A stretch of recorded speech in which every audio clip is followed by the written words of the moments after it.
The assassin.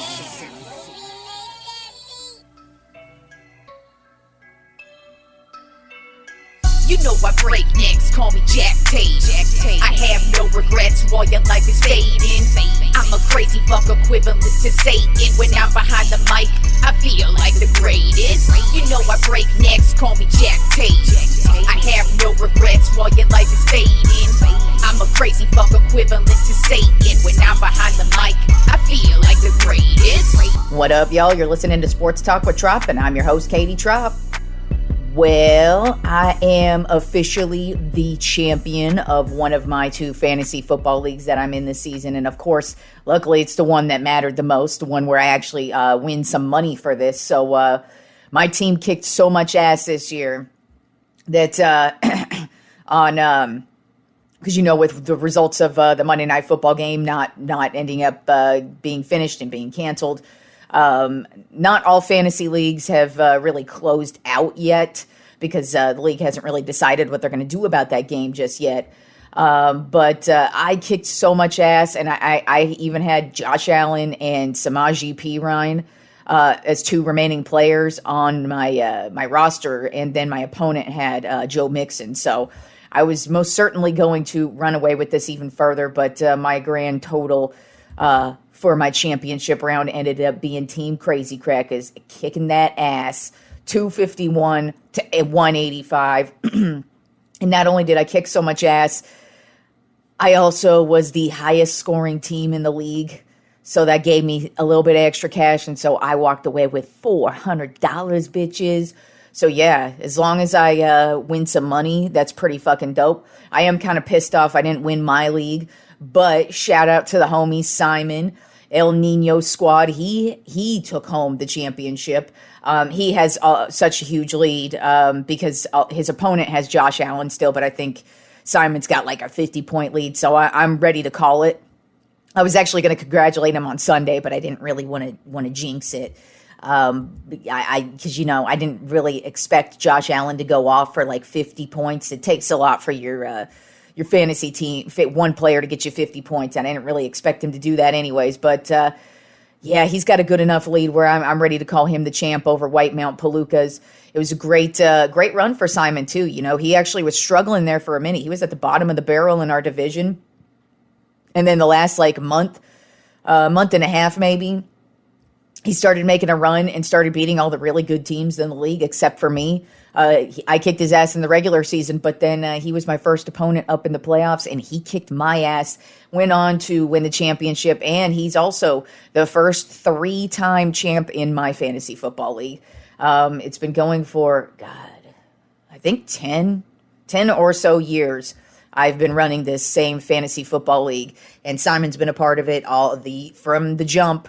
And he won it 2 years in a row, like years ago, I think back in like 2013, maybe, I can't recall. It was a while ago.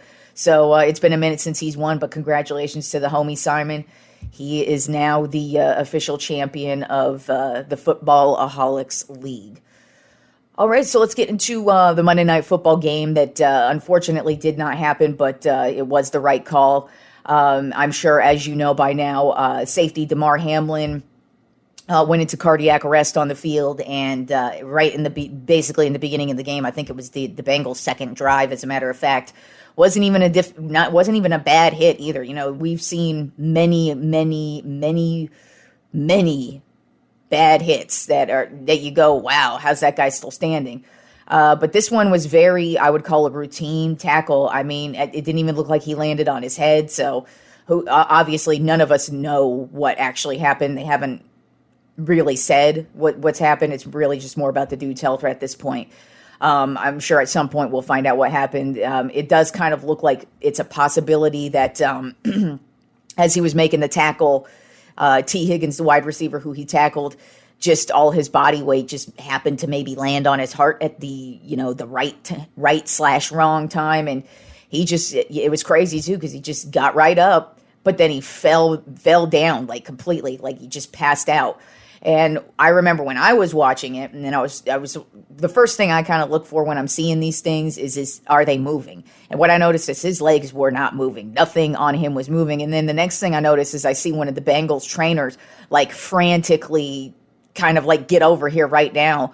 And then when they went to the commercial break and then they came back and you could see the coach of the Bills, you saw him, and when he was welling up with tears in his eyes, I knew that's when it was serious. And then they go to a lot of the other players who begin crying. That's when you really know it's serious, because football players, actually athletes in every sport, they see fucked up injuries. But when they went to commercial break after this, they came back, and Joe Buck had to let us know that unfortunately Damar Hamlin ended up needing CPR on the field for 9 minutes. And so when they announced that, I was like, whoa, no wonder why they were crying, because they did just see a very traumatic event unfold right in front of their eyes. And you just don't know what's going on. And just when you see that, it's just crazy.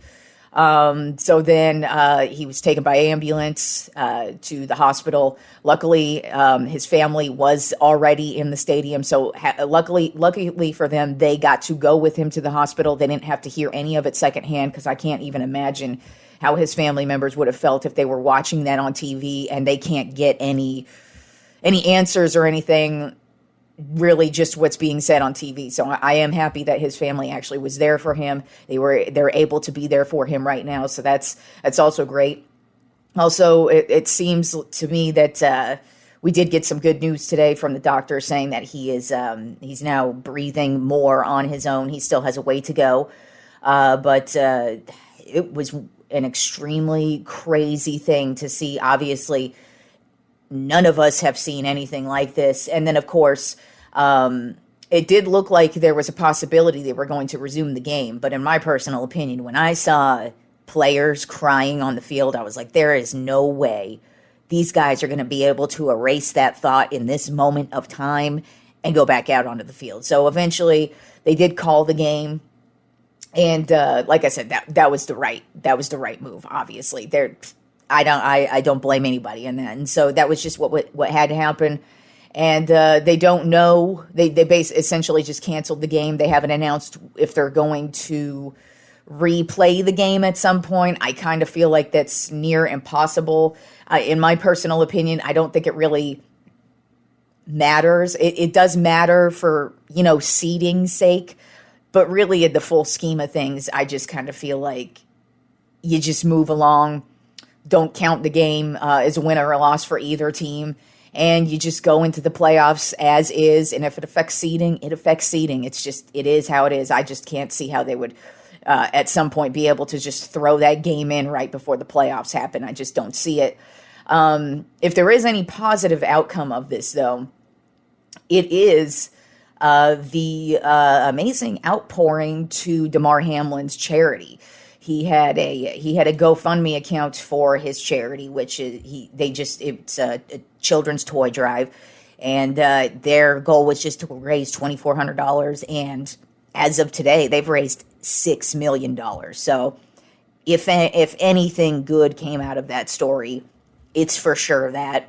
And hopefully, Damar Hamlin's able to wake up, live a normal life again, and hopefully he's able to see what the result of what happened to him on Monday night is, because I feel like he's going to be super surprised. I mean, I'm sure that charity is losing their mind right now, not just because of his injury, but they're probably like mind blown, and I'm sure his mind will be blown as well when he wakes up and finds out that happened. So that's a very positive thing to say about it. It is nice to see that for the most part, the reaction to all of this has been positive. Nobody's really been pointing fingers. There really haven't been any anti-NFL sentiments, because that tends to happen a lot when any type of controversy hits the NFL. There's always certain talking heads and certain anti-NFL reporters and publications who just always report negative shit about the NFL as anytime they can. And you really haven't seen much of that. at least yet. I'm sure at some point it's going to rear its ugly head. I think the majority of us are really more concerned with Damar Hamlin, and hopefully his health progresses in the positive direction.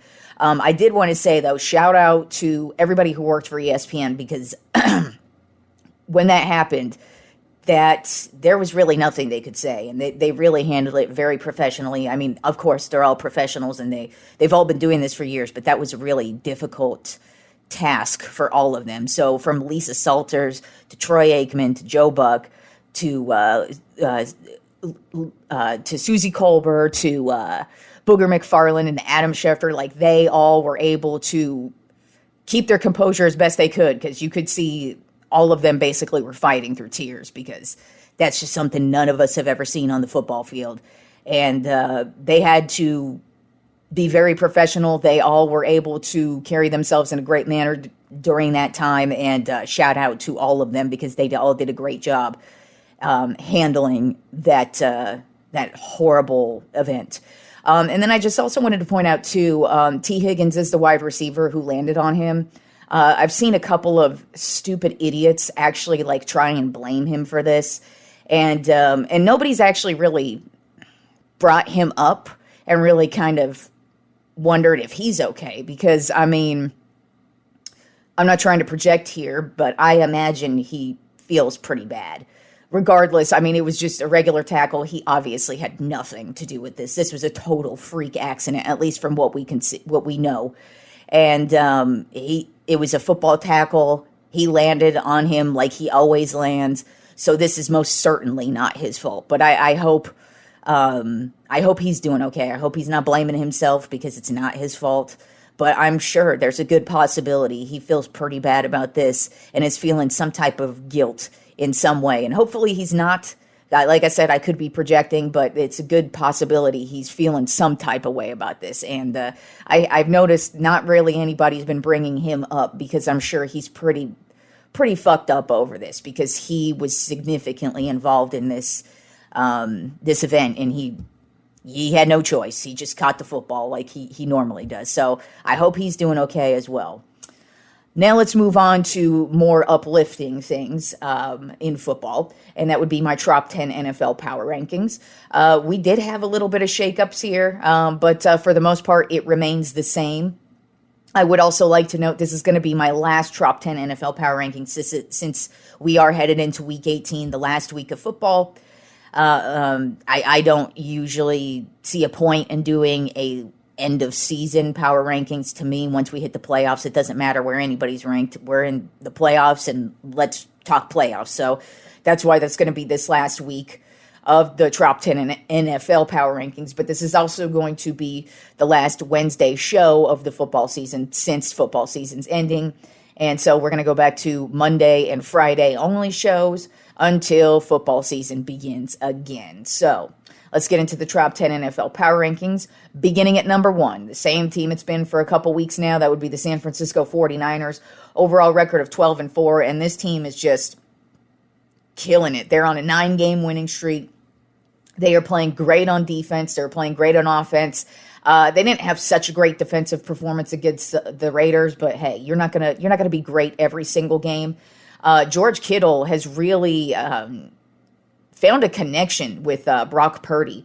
I feel like he's averaging about 2 touchdowns every game now that Brock Purdy has become the starter. So, and you know, Kittle, he started off the season slow just because he was battling through some injuries.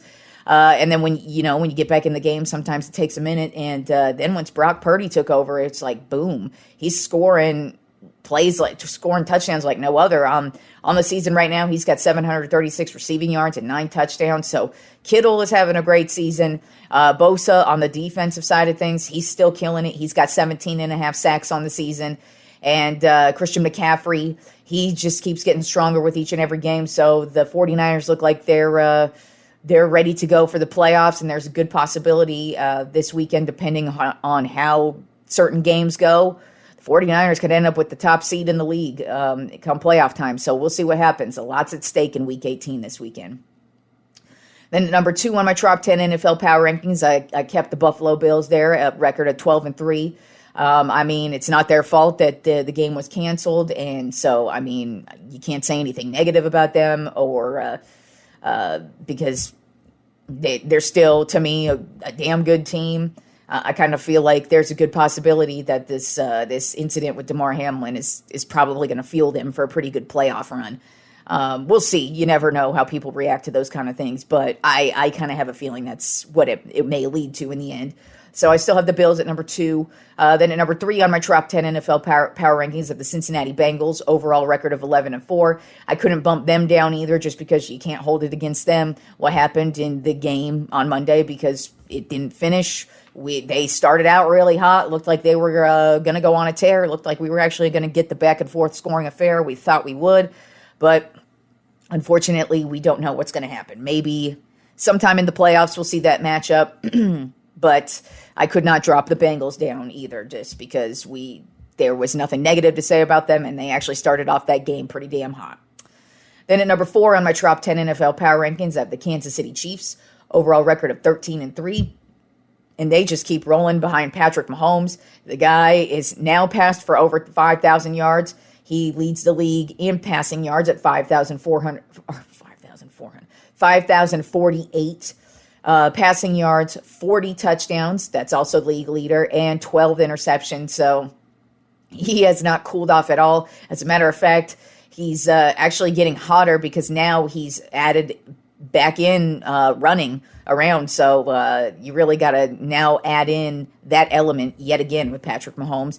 And then Travis Kelce, he's at 1,300 receiving yards and 12 touchdowns on the season. So the guy is just having a great season as well. Then at number 5 on my Tropp 10 NFL power rankings of the Dallas Cowboys, overall record of 12-4. CeeDee Lamb just having a phenomenal season, 1,307 receiving yards and 8 touchdowns. DeMarcus Lawrence also having a great season. He's obviously not like the standout guy, because Micah Parsons has just kind of turned that role on. But D-Law has played a significant role on a lot of big plays. He's forced 3 fumbles on the season, which is huge. It's kind of feels like if Parsons doesn't get in on the play, D-Law somehow gets in on the play. So he's been having a great season as well. Then Deron Bland, he still continues to have a great season, and he just stepped in at 3rd round rookie pick with 5 interceptions on the season. So he's looking really great. And then just overall, the defense is getting a lot of turnovers. They've got, and then once they get the turnovers, they're getting points on them as well. And they've had 3 fumbles returned for touchdowns this season. So overall, the Cowboys are actually playing pretty well on both sides of the ball, offensively and defensively. And but we all know where all the questions lie with the Cowboys, and that's come playoff time. So we'll see what happens next week. Then at number 6 on my Tropp 10 NFL power rankings, the Philadelphia Eagles keep on falling. They are 13-3. They have lost 2 in a row. Ha ha ha. And but I mean, they still are a pretty good team. I mean, defensively, they're killing it. Offensively, you got Miles Sanders at running back, who's rushed for 1,236 yards and 11 touchdowns on the season. But then you look at their 2 wide receivers. Smith has 1,129 receiving yards on the season and 7 receiving touchdowns. And then you go to the other side. A.J. Brown at wide receiver has 1,401 receiving yards and 11 touchdowns. So these guys are just big playmakers on the offensive side of the ball. And then you turn over to the defensive side of the ball, and Hassan Reddick has 16 sacks on the season. Like, he's right there behind Bosa for the league lead in sacks. So Reddick is just he's a huge difference maker for the Eagles right now, but they have lost 2 games in a row, and so that's pretty hilarious. And now they are falling, and they're losing at the wrong time. So we'll see what happens come playoff time. Then at number 7 on my Tropp 10 NFL power rankings of the Los Angeles Chargers, overall record of 10-6. And I mean, they're on a really nice winning streak right now. They've beat some pretty good teams. Justin Herbert has passed for 4,466 yards, 23 touchdowns, and only 10 interceptions on the season. So he's having a great year, really efficient, and he's getting out there because his offensive line has not played well. Most of his receivers have been injured for a lot of this season. I mean, really, his go-to guy is pretty much Austin Eckler. And, he's got 881 yards and 4 touchdowns on the season rushing. And then he's also great in the passing game as well. He's just doing his thing, both in the passing game and on the ground game. And the Chargers defense is actually starting to step it up as well too. And they got Bosa back this past week, so they're getting ready for a playoff run.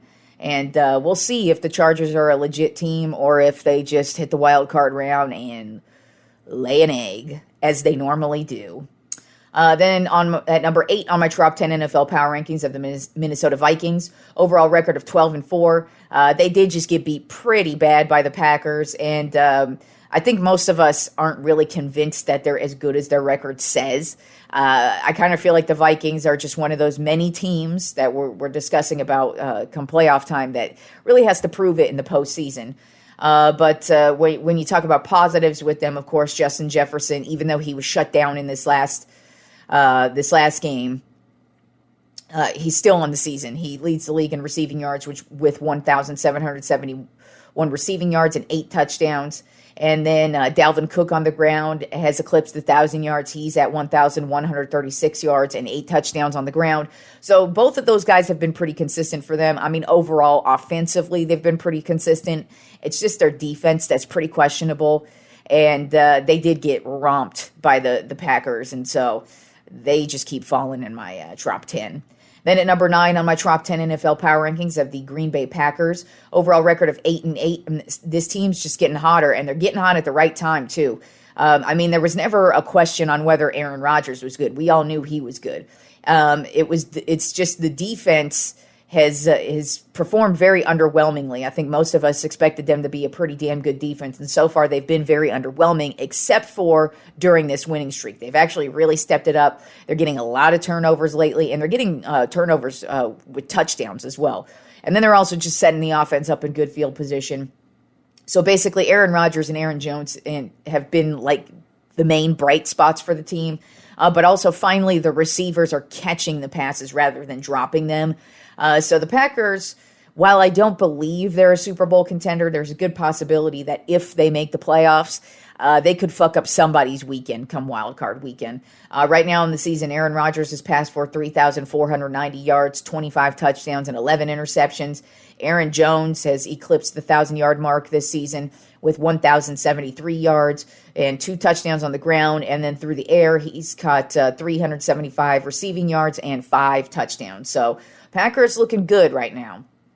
And then rounding out my Trop 10 NFL power rankings, I have the Jacksonville Jaguars, overall record of 8-8. And this is another team that, especially on the offensive side of the ball, they're really getting it going as well. Trevor Lawrence is proving that he for sure is worth the hype and the number 1 overall pick. He's looking better each and every week. So it's going to be interesting to kind of see what the Jaguars do going into next season, because they don't have a lot of holes anymore. And so if they get some really good players, maybe like one really solid defender or two, and then maybe like one more receiver, one more big playmaker for Trevor Lawrence, I feel like the Jags could be a really good team next year, especially because they're in a bad division. So we'll see what happens with them. But on the season, Trevor Lawrence has passed for 3,901 yards. So he should be eclipsing the 4,000-yard mark this week. And then he's got 24 TDs and 8 interceptions. And then Travis Etienne, he's eclipsed the 1,000-yard mark. He's got 1,108 rushing yards and 5 rushing touchdowns on the season. So the Jaguars look really efficient. And I have a feeling, they've got a big game this weekend against the Titans. It's for the division. I've got a feeling the Jaguars are going to walk away with that one and get into the playoffs. And speaking of the playoffs, let's look at the playoff picture right now. Currently, this is how the AFC looks. The number 1 seed would go to the Kansas City Chiefs at 13-3. They have won their division.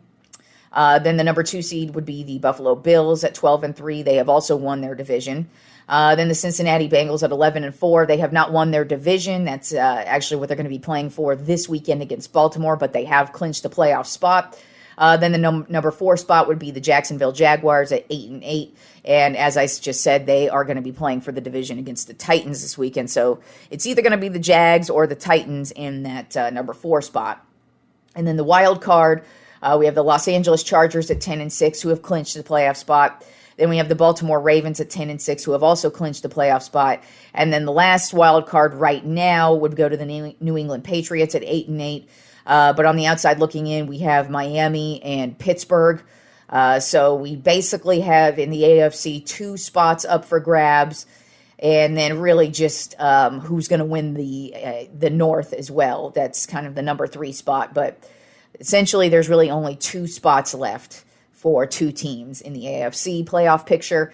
And then in the NFC, the Philadelphia Eagles would be the number 1 seed at 13-3. They have not won the division yet, but they have clinched a playoff spot. The San Francisco 49ers would be the number 2 seed at 12-4. They have clinched their division. Then the Minnesota Vikings would be the number 3 seed at 12-4. They have also clinched their division. And then the Tampa Bay Buccaneers would be the number 4 seed at 8-8, and they have also clinched their division. Then turning over to the wild card for the NFC, we have the Dallas Cowboys at 12-4. They have clinched a playoff spot, and they could potentially still win the division this weekend and also potentially get the number 1 seed in the league. Just depends on what happens with the Eagles and if they get, and then of course if they beat the Commanders this weekend. Then the New York Giants at 9-6-1 have also clinched a playoff spot. And basically only 1 spot remains in the NFC, and that is this last spot in the wild card, which right now belongs to the Seattle Seahawks at 8-8. But on the outside looking in, we have Detroit and Green Bay. Detroit and Green Bay will be playing the Sunday night football game. If Green Bay wins, they are in. Detroit needs Seattle to lose. So if Seattle wins, they need Green Bay to lose. So there's just that last playoff spot open in the NFC. And as we did last week, you know, I've said before that usually the Wednesday shows are reserved for football and football only. But when we have a record-breaking night, as we once again did have in the NBA, I've got to talk about it. And on Monday night, Donovan Mitchell of the Cleveland Cavaliers went off against the Chicago Bulls in an overtime win, 145-134. He scored 71 points. Now, that is a big fucking deal because the last time anybody has scored that amount of points was Kobe Bryant back in 2006 when he dropped 81. So it's been a minute since anybody's done this. Devin Booker did drop 70 points, I believe, last year or the year before. So he's come close, but 71 points and also 11 assists on the night. And then, as I said, they went into overtime. And this was another kind of one of those, almost similar to what happened with Luka Doncic the week before, is that Donovan Mitchell needed to miss a free throw and then get the putback. And he did just that to get into overtime. And then in overtime, the Cavaliers just ran away with it. So as I said, actually on Monday, my Monday show, when I was discussing the Cavaliers, Donovan Mitchell is that dude. And I feel like the Cavaliers aren't yet a championship team. Who knows, though? I mean, we've got a long season to go. But I feel like they've got to prove themselves against teams like the Bucks and the 76ers and the Celtics for me to really consider them legit in the East.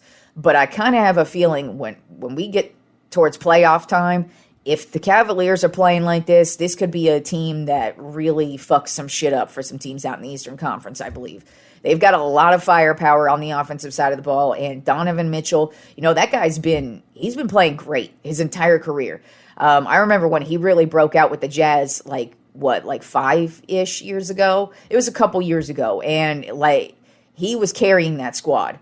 And then he goes over to the Cavaliers and just does the exact same thing. And I mean, he's really fitting right in. He was legitimately the missing piece to this team. So yeah, shout out to Donovan Mitchell for having an amazing night. It's just crazy. The NBA so far, I mean, there's been some guys who have had some great games so far, and shit's getting shooken up over in the NBA. And as it should, because now that the NFL is winding down, we will all be turning our attention to the NBA. And then, of course, baseball season's right around the corner now, too, since it's January, so we're getting there. But as I said, this is going to be the last Wednesday show until next football season. But trust me, we're going to have plenty of football to discuss this weekend, and then of course for the next month and a half.